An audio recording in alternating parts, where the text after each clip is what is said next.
வேலைவாய்ப்பு குறைவு, நாளுக்கு நாள் தங்கள் வேலையை இழந்து கொண்டு வரும் இளைஞர்கள். May I come in, ma'am? Come in.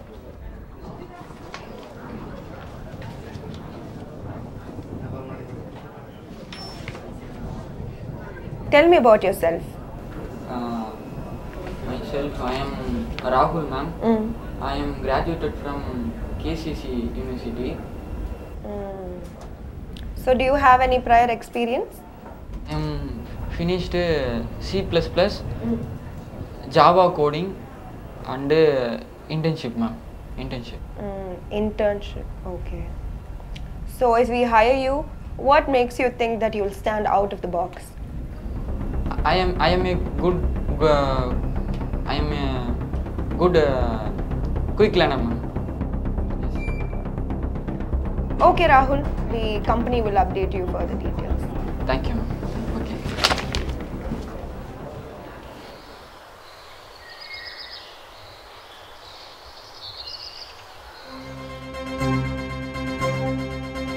Five million salaried people have lost their jobs in July, and this is as per the data released by the Center for Monitoring India Economy.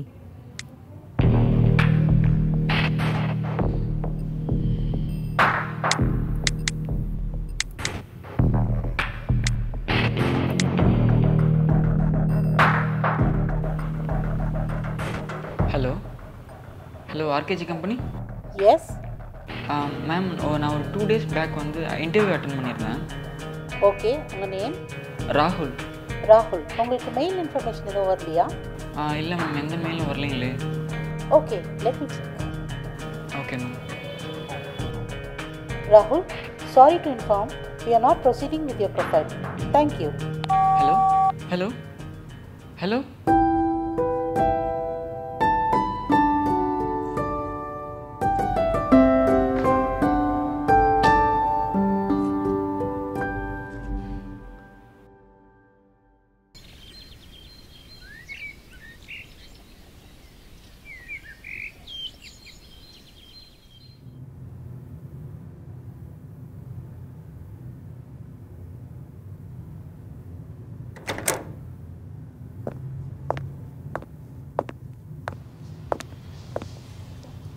ஏன்பா சோகமாக இருக்க?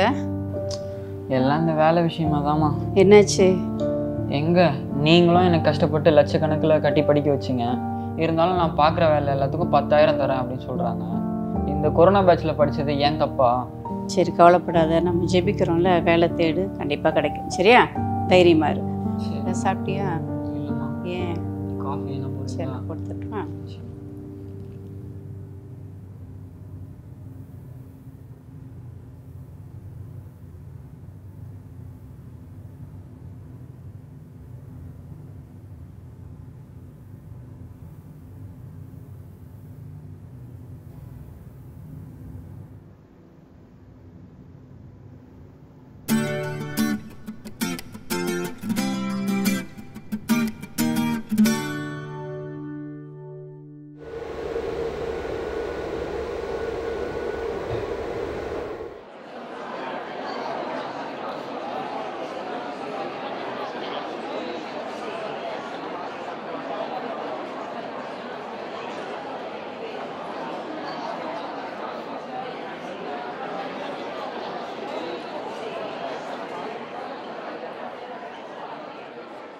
With great joy, let's welcome to the stage Mr. Samuel Dinakaran.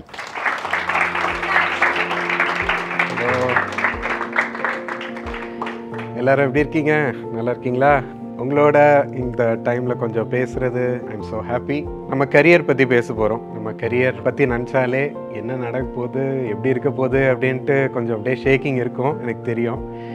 But இப்போது இந்தியாவில் job market 65% of the job மார்க்கெட்டில் unemployment இருக்குது. 65% of the people. அது ஒரு பெரிய நம்பர். பில்லியன் அமௌண்ட்ஸில் நம்ம பாப்புலேஷன் இருக்குது. அதில் 65%னா எவ்வளோ இருக்கும்னு நீங்களே யோசித்து பாருங்கள். அதுலேயும் 90% of this unemployed number are youth. அர்த்தம் என்ன? நம்மளோட அவ்வளோ பேர் ஜாபுக்காக கம்பீட் பண்ணுறாங்க, வேலைக்காக கம்பீட். சில பேர் அதுலேயும் எக்ஸ்பீரியன்ஸ்டாக இருப்பாங்க, அதுலேயும் கொஞ்சம் வேலை பண்ணிட்டு தான் வேலை இழந்து இன்னொரு வேலையை அவங்க சூஸ் பண்ணுறதுக்காக போவாங்க. ஸோ அவங்களும் கொஞ்சம் அஹெடாக இருப்பாங்க. அவங்களோடையும் கம்பீட் பண்ணணும் நம்ம ஒரு புது வேலைக்குள்ளே போகணுன்னா. ஸோ இது பெரிய நம்பர். அதுலேயும் நீங்கள் கோவிட் டைம் ஒரு பெரிய அடி நமக்கு கொண்டு வந்துச்சுன்னு உங்களுக்கு நல்லா தெரியும். கோவிடுக்கு அப்புறம் பார்த்தீங்கன்னா இன்னும் அதிகமான ஒரு unemployment numbers, unemployment rate increase ஆயிடுச்சு. இன்னும் அதிகமான வேலை இல்லாத சூழ்நிலை.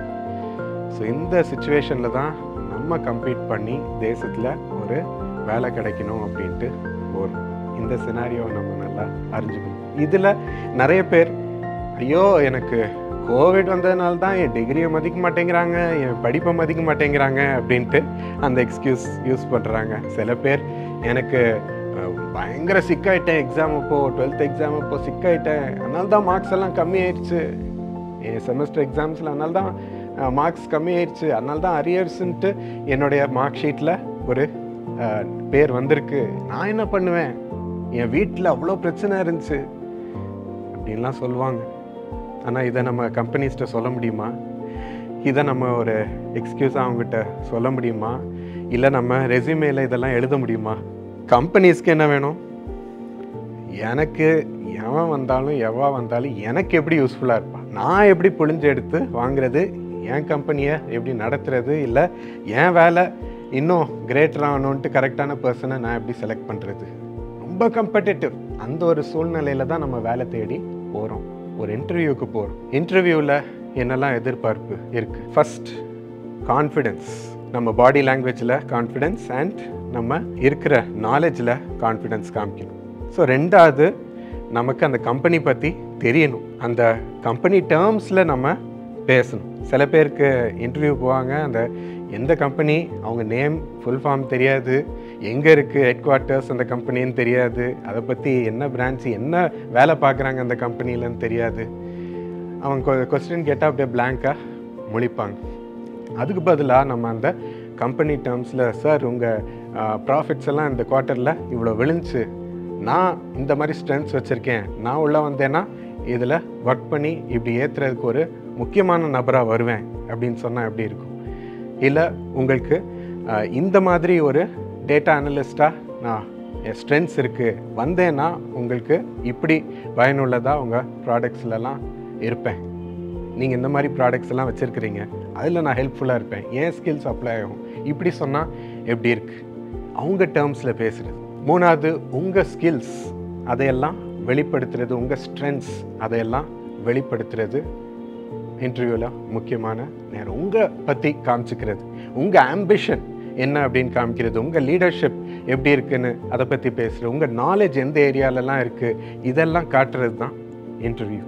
சில பேர் என்ன சொல்லுவாங்க, சார் எங்கள் டேடி வேலைக்கு போக சொன்னார், ஏதாவது போய் வேலை செஞ்சுட்டு வாப்பா அப்படின்ட்டு இந்த வேலையில் விட்டுட்டு போனார் சார், அதனால தான் வந்திருக்கேன் அப்படின்னு அங்கே நிற்பாங்க.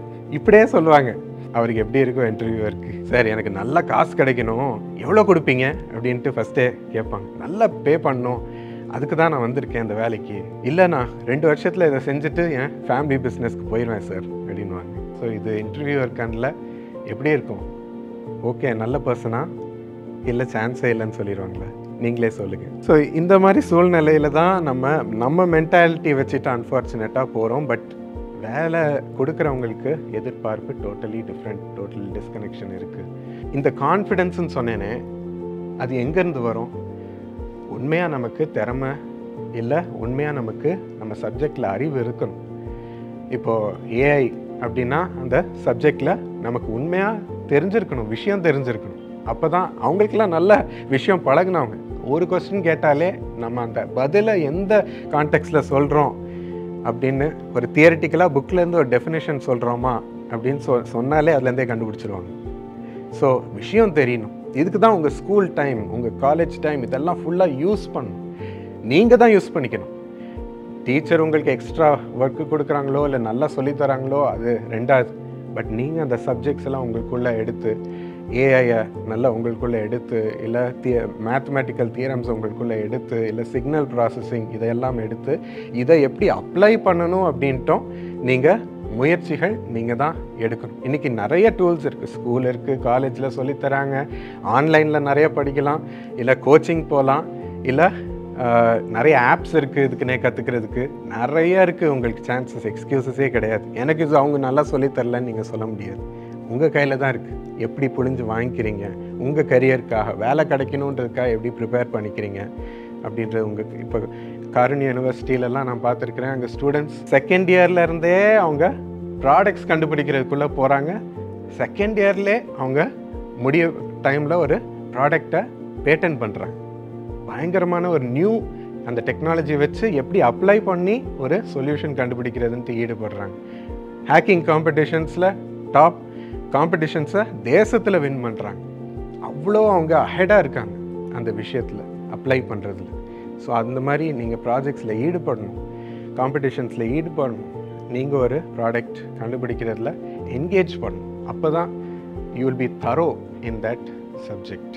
இது நம்ம கையில் தான் இருக்குது. இதெல்லாம் நம்ம ஸ்கூல் டைம், காலேஜ் டைமில் ஒரு பபிள் ஃபேண்டசியில் இருப்போம். நம்ம ஃப்ரெண்ட்ஸ் ஜாலியாகடா கூத்தடி அப்படின்ட்டு சொல்லுவாங்க. அப்படி தான் நம்ம மைண்டெல்லாம் இருக்கும். இதெல்லாம் அப்புறமா பார்த்துக்கலாம், இன்டர்வியூ டைமில் ரஷ் பண்ணிக்கலாம் அப்படின்ட்டு அந்த நேரம் திண்டாடுறோம், நமக்கு வேலை கிடைக்காம போகுது. ஸோ இதெல்லாம் பண்ணிட்டா எனக்கு வேலை கிடச்சிருமா அப்படின்ட்டு உங்களுக்கு கேள்வி இருக்கும். ஆனால் அங்கேயும் சில சேலஞ்சஸ் வருது. நமக்கு அந்த இன்டர்வியூவர் நம்மளை பிடிக்கலன்னா என்ன பண்ணுறது? ரொம்ப பயஸ்டாக இருக்கிறாங்க, லுக்ஸை பிடிக்கல, நம்ம காஸ்ட்டை பிடிக்கல, நம்ம பேசுகிற விதம் அவங்களுக்கு பிடிக்கல, ஒரு பயஸ்டாக இருக்காங்கன்னா இப்பயும் வேலை கிடைக்காம போகுது. இல்லை நமக்கு வேலையில் சேரும்பொழுது கூட ஒரே ப்ராப்ளம்ஸ் அங்கே வருது, நம்ம டீம் மெம்பர்ஸ்லேருந்து ப்ராப்ளம்ஸ் வருது, நம்ம வேலையை அதனால இழக்கிறோம், இல்லை சுகவீனம் வருது, நம்ம சிக்காயிடுறோம். இந்த மாதிரி நிறைய சேலஞ்சஸ் வருது. ஸோ என்ன செய்கிறது? ஒரு அருமையாக ஹார்ட் ஒர்க்கிங் பர்சன் ஒருத்தர் இருந்தார். அவர் கம்பெனியில் எல்லாருக்கும் தெரியும். அவர் தான் பயங்கரமாக ஹார்ட் ஒர்க் பண்ணி நல்லா பர்ஃபார்மன்ஸ் ஒவ்வொரு வருஷமும் காட்டுறவர் அப்படின்ட்டு.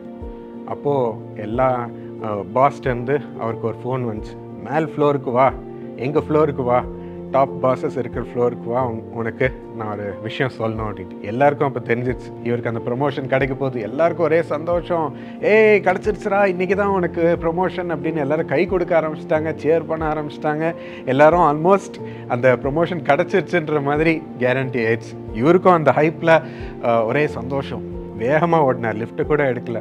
ஆனால் அந்த கடைசி ஸ்டெப் எடுத்து வச்சு பாஸ் ரூமுக்கு போகிறதுக்கு முன்னாடி திடீரென்று வெயிட் பண்ணி ஒரு ஜெபம் பண்ணிட்டு, அவர் ஆண்டவரே எனக்கு ஒரு சமாதானம் கூடும், உம்முடைய சித்தம் ஆகணும், என் வாழ்க்கையில் நடக்கணும் அப்படின்னு சொல்லி ஒப்பு கொடுத்துட்டு சின்ன ஜெபம் பண்ணிட்டு உள்ள போனார். பாஸ் கங்க்ராச்சுலேட் பண்ணார், ஏய் அருமையாக ஒர்க் பண்ணியிருக்க, உனக்கு ஒரு ப்ரமோஷன் கொடுக்க நாங்கள் இருக்கிறோம். அவர் வைஸ் பிரசிடென்ட் மார்க்கெட்டிங் கிடைக்க போகுதுன்னு நினைக்கும் போது, வைஸ் பிரசிடென்ட் டைரக்ட் சேல்ஸ் உனக்கு கொடுக்குறோம், கங்க்ராச்சுலேஷன்ஸ் அப்படின்னாரு. ஆனால் அந்த வைஸ் பிரசிடென்ட் டைரக்ட் சேல்ஸ் ரொம்ப மோசமான பொசிஷன். ஏன்னா அந்த டிபார்ட்மெண்ட்டே நெகட்டிவாக போயிட்டுருக்கிறது, ப்ராஃபிட்ஸ் எல்லாம் நெகட்டிவாக போகுது. ரொம்ப ஒர்க் பண்ணி மேலே வர்றதெல்லாம் ரொம்ப கஷ்டம். ஆல்மோஸ்ட் ஒரு டிமோஷன் மாதிரி தான் அது. சரி நான் எடுத்து செய்கிறேன்னு ஆர்டர் எடுத்து பாஸ்ட்டை வாங்கிட்டு போனார். போய் உழைச்சார், முயற்சி போட்டார், ஆண்டவர் உழைச்சதையெல்லாம் ஆசீர்வதிச்சார். பார்த்தீங்கன்னா கொஞ்சம் மாதத்துலே அந்த டிபார்ட்மெண்ட்டில் கம்ப்ளீட் டர்ன் அரவுண்ட். கொஞ்சம் மாதத்துல எல்லாரும் ஆச்சரியப்பட்டாங்க கம்பெனியில் எப்படி இந்த நெகட்டிவாக இருந்தது ப்ராஃபிட் மேக்கிங்காக அந்த டிபார்ட்மெண்ட் மாறிச்சு. எல்லாரும் என்கொயர் பண்ண ஆரம்பித்தாங்க, என்ன நடக்குது இங்கே, யாரால் எப்படி நடக்குது, இவர் எப்படி செய்ய முடியுது அப்படின்ட்டு ஆச்சரியப்பட்டாங்க. அவர் புகழெலாம் மற்ற கம்பெனிஸ், இன்சூரன்ஸ் இண்டஸ்ட்ரி அது எல்லா இடத்துக்கும் பரவ ஆரம்பிச்சது. கூடி சீக்கிரம் ஒரு புக்கும் எழுதினார். அந்த புக்கு பயங்கர சேல்ஸ் ஆனது. இவரை இன்சூரன்ஸ் ஸ்பேஸில் ஒரு டைரக்ட் சேல்ஸில் ஒரு குரு என்று புகழ்ந்தாங்க. எல்லாரும் ஆஃபர்ஸ் கொடுக்க ஆரம்பித்தாங்க, பெரிய பெரிய ஆஃபர்ஸ். அந்த நேரத்தில் பாஸ் கூப்பிட்டு, நீ இந்த வைஸ் பிரசிடென்ட் மார்க்கெட்டிங் ரோல் எடுத்துக்கோங்க சார் அப்படின்ட்டு கொடுத்தார். ஆனால் அவர் புகழ் பேரோ எங்கேயோ போய் அதுக்கு மேலாக அந்த நேரத்தில் போயிடுச்சு. என்னதான் நமக்கு கடுமையாக முயற்சி போட்டோ இல்லை நமக்கு அறிவு இருந்தாலும் தடைகள் வாழ்க்கையில் அந்த மாதிரி வரும். அந்த நேரத்தில் அவர் சொன்னார், நான் அந்த ஆர்டரை எடுத்துகிட்டு நான் இவ்வளோ கஷ்டப்பட்டு ஒர்க் பண்ணியிருக்கேன், நீங்கள் இப்படி மோசமான ஒரு ஜாபை கொடுக்குறீங்கன்னு அதை கிழிச்சு போட்டிருந்தேன். நான் கோவத்தில் என் வாழ்க்கையை இழந்திருப்பேன். ஆனால் ஆண்டவர் கொடுத்த அந்த சமாதானத்தில் நடத்தின விதம் படி நான் அதை ஹம்பிளாக அக்செப்ட் பண்ணதுனால ஆண்டவரை நான் ஆசீர்வதிச்சார், என்னை உயர்த்தினார் அப்படின்ட்டு அவர் அதுக்கப்புறம் சொன்னார், இன்னைக்கு எங்கேயோ போயிட்டேன், நான் நினச்சி பார்க்குறதுக்கு மேலாக எங்கேயோ ஆண்டவர் கொண்டு போயிட்டார். மீகா 2:13 வேதத்தில் ஒரு வசனம் இருக்குது. அதில் தடைகளை நீக்குகிறவர் நமக்கு முன்பாக கடந்து போகிறார், அவர் பின்னாடி அவர் திறக்கிற அந்த வாசல் வழியாக நாம் உட்பிரவேசித்து கடந்து செல்கிறோம் என்று அந்த வசனம் சொல்லுது. ஸோ இந்த தடைகளை எல்லாம் வாழ்க்கையில் என்னென்ன இந்த மாதிரி பயஸ் இருக்கிறது, கஷ்டமாக இருக்கிறது, நமக்கு வீக்னஸஸ் இருக்கிற அந்த தடை எல்லாத்தையும் ஆண்டவர் உடைச்சிருவார். ஆண்டவர் ஒரு வழியை உண்டு பண்ணி நமக்கு கரெக்டான பாத்தில் சேர்ப்பார். அவர் திறக்கிற வாசலில் பின்னாடி நம்ம போவோம், அவர் ஆசீர்வாதத்தில் நம்ம செழிப்போம், நம்ம கரியர் ஷைன் பண்ணும். நிச்சயமாக நமக்கு அவர் ஒவ்வொரு நாள்லேயும் இந்த ஆண்டவரை நம்ம ஹார்ட்டில், ஆண்டவரே என் கூட இன்றைக்கி வரும், எனக்கு செய்கிறதெல்லாம் கைட் பண்ணும், நான் செய்கிறதுலெல்லாம் ஆசீர்வாதம் இருக்கட்டும், அப்போ தான் எனக்கு சந்தோஷம் இருக்கும், நல்லபடியாக என் கரியர் முன்னேறோன்னு ஒப்பு கொடுத்துட்டு போனீங்கன்னா உள்ளே இருந்து உங்களை ஸ்ட்ரென்தன் பண்ணுவார். உங்கள் ஸ்கில்ஸ், ஞானம் எல்லாத்தையும் அவர் கொடுத்து ஸ்ட்ரென்தன் பண்ணி அழகாக உங்களை யூஸ் பண்ணுவார். இதை நாமே பார்ப்போம். இதுக்கு ஒரு சின்ன ஜெபம் செய்ய விரும்புகிறேன். என்னோட சேர்ந்து நீங்களும் ஜெபம் பண்ணி உங்கள் கரியரை ஆண்டவர் ஆசீர்வதிக்கும்படி கேட்குறீங்களா? அன்புள்ள ஆண்டவரே, இந்த நேரத்துலையும் எங்கள் கரியரில் எங்கே போகணும் உமக்கு மாத்திரம்தான் எங்கள் வழியெல்லாம் தெரியும். வாசலை திறக்கிறவர் நீர் அப்பா, வழியை உண்டாக்குறவர் நீர் அப்பா. நீரே எங்களுக்கு அருமையாக ஒரு வழியை இப்போ உண்டாக்கும். உங்களுடைய பிள்ளைகளுக்கு நீர் இப்போ உண்டாக்கும். அவளை ஆதரியும். ஃபெயிலியர்ஸ் பார்த்துருக்கலாம், ஆனால் அது அவங்களுக்கு வழியில் முடிவு இல்லை சுவாமி. நீர் அவர்களுக்கு ஒரு அருமையான வழி வைத்திருக்கிறீர் என்று உண்மையில நாங்கள் நம்பிக்கையோட முன்னேறும். ஆறுதல் படுத்தும், பலப்படுத்தும், அவங்களுக்கு கான்ஃபிடென்ஸ் தாரும். உமக்குள் கான்ஃபிடென்ஸ் வச்சு இப்போ நீர் அவங்களுக்குள்ள வாசல் திறக்க ஆரம்பியும். வாழ்க்கைக்கு வேண்டிய வாசல், கரியருக்கு வேண்டிய வாசல் திறந்து அவங்க படிப்பில் அறிய வேண்டிய காரியங்கள் எல்லாவற்றையும் சொல்லி தந்து அழகாக இன்டர்வியூலையும் பெர்ஃபார்ம் பண்ணி ஒரு வேலை பெற்று அதில் சீக்கிரமாக உயரும்படி உங்களுடைய ஆசீர்வாதத்தை மாத்திரம் எங்களுக்கு வையும். நீரே எங்களுக்கு எல்லாத்தையும் கற்றுத்தாரும், நீரே பெர்ஃபார்ம் பண்ண வையும் சுவாமி. எல்லாத்துலேயும் ஷைன் பண்ண உன் பிள்ளைகளை ஆசீர்வதியும் இயேசுவின் நாமத்தில். ஆமென். So friends, we wish you all the best in your career. நீங்களும் நிச்சயமாக ஷைன் பண்ணுவீங்க என்று எனக்கு சந்தேகமே இல்லை. All the best.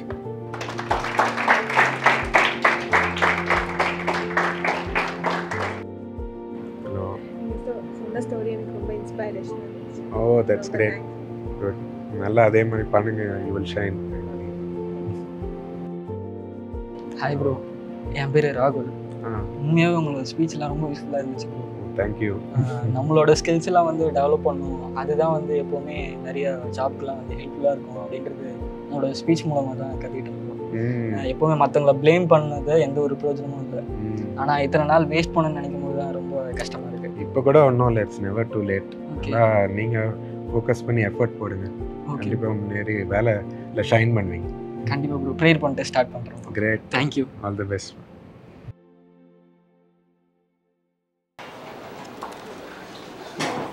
Tenny, this has to be done. Ma'am.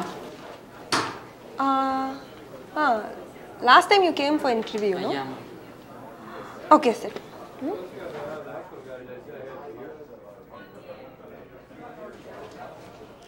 Rahul, you may go in.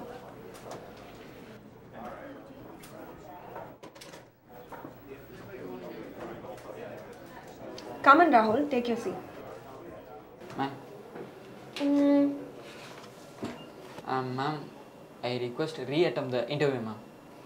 Re-attempting the interview. Yeah, ma'am. I request one chance. Rahul, okay, are you confident this time? Yeah, ma'am. Shall we start? Yeah, sure.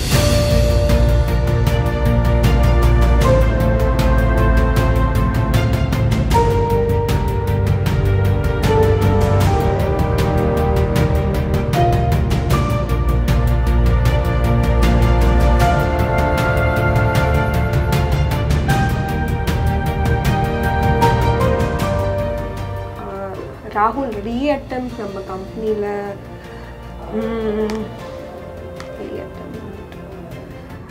ஆனால் நீங்கள் ரொம்ப நல்லா பண்ணியிருக்கீங்க இந்த தடவை. So எப்படி இவ்வளோ short டைம்ல எப்படி இம்ப்ரூவ் பண்ணியிருக்கீங்க? ஆக்சுவலாக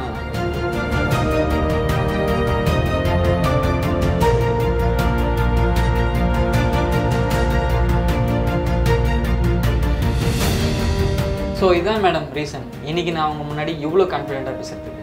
Wow, so good to hear, Rahul. So, welcome to the company. You're selected. Thank you.